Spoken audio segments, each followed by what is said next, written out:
Hello, dear learner. Welcome back to our channel, where learning English becomes an exciting adventure. Today, we embark on the remarkable journey of one of history's most influential leaders, Nelson Mandela. This isn't just a story. It's a tale of resilience, hope, and unwavering determination. As you listen, you'll not only enhance your English vocabulary, pronunciation, and listening skills, but also gain inspiration to chase your dreams and never surrender, no matter how tough the path may seem. So, get ready for one of the most powerful and motivational stories ever told. Let's begin the extraordinary journey of Nelson Mandela, a man who changed the world. Nelson Mandela was born on July 18, 1918, in a small and peaceful village called Mvezo, located in the eastern Cape of South Africa. His birth name, Rolihlahla Mandela, means pulling the branch of a tree in the Xhosa language. Some say it also means troublemaker, a name that would later symbolize his fearless challenge against injustice. He was born into the Thembu royal family, a tribe with a rich heritage and deep cultural roots. Mandela's father, Gadla Henry Mafakanyiswa, was a respected chief and an advisor to the Thembu king. Although his family was not wealthy, they were held in high esteem within the community. His mother, Nozakeni Fanny, was a devoted Christian who instilled in him values of kindness, humility, and faith. As a child, Mandela's life was simple yet filled with joy.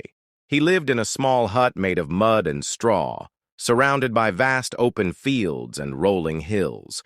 There was no electricity, no running water, and no modern conveniences, yet he felt a sense of freedom and happiness.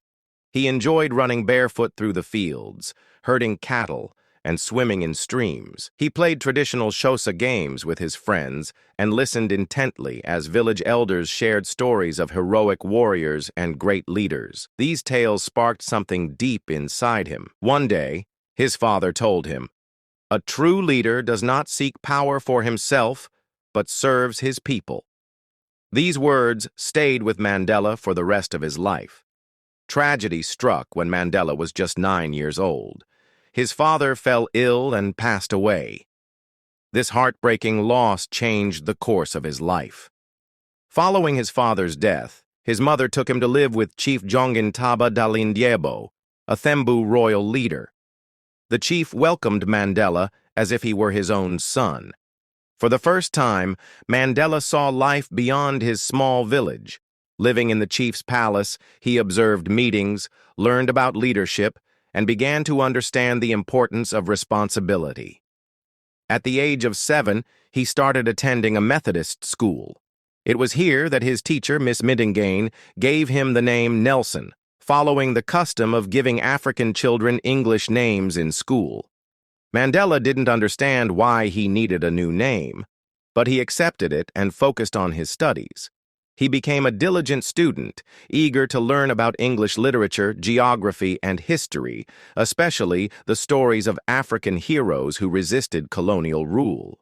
He firmly believed in the power of education, later saying, "Education is the most powerful weapon which you can use to change the world." This belief pushed him to study harder and dream bigger. As he grew older, Mandela became increasingly aware of the deep inequalities around him. South Africa was governed by a harsh system called apartheid, which kept black and white people separate in every aspect of life.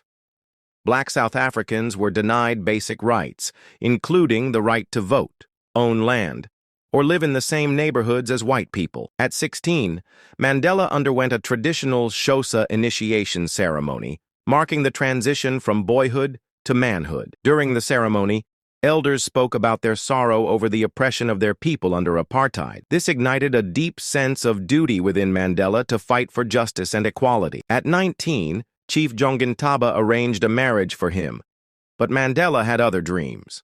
He longed to continue his education and make his own choices. So he made a bold decision. He ran away to Johannesburg. In the bustling city, Mandela saw a completely different world. While the city was full of energy, it was also filled with hardship. Black people worked tirelessly for meager wages and lived in poor conditions. while white South Africans enjoyed privilege and wealth. Mandela took on various jobs, including working as a night watchman at a gold mine, all while continuing his education. He lived in a cramped, overcrowded room and often went hungry, but he never gave up. Determined to create a better future, he eventually enrolled at the University of Witwatersrand, where he studied law. As one of the few black students at the university, he faced discrimination, but this only strengthened his resolve.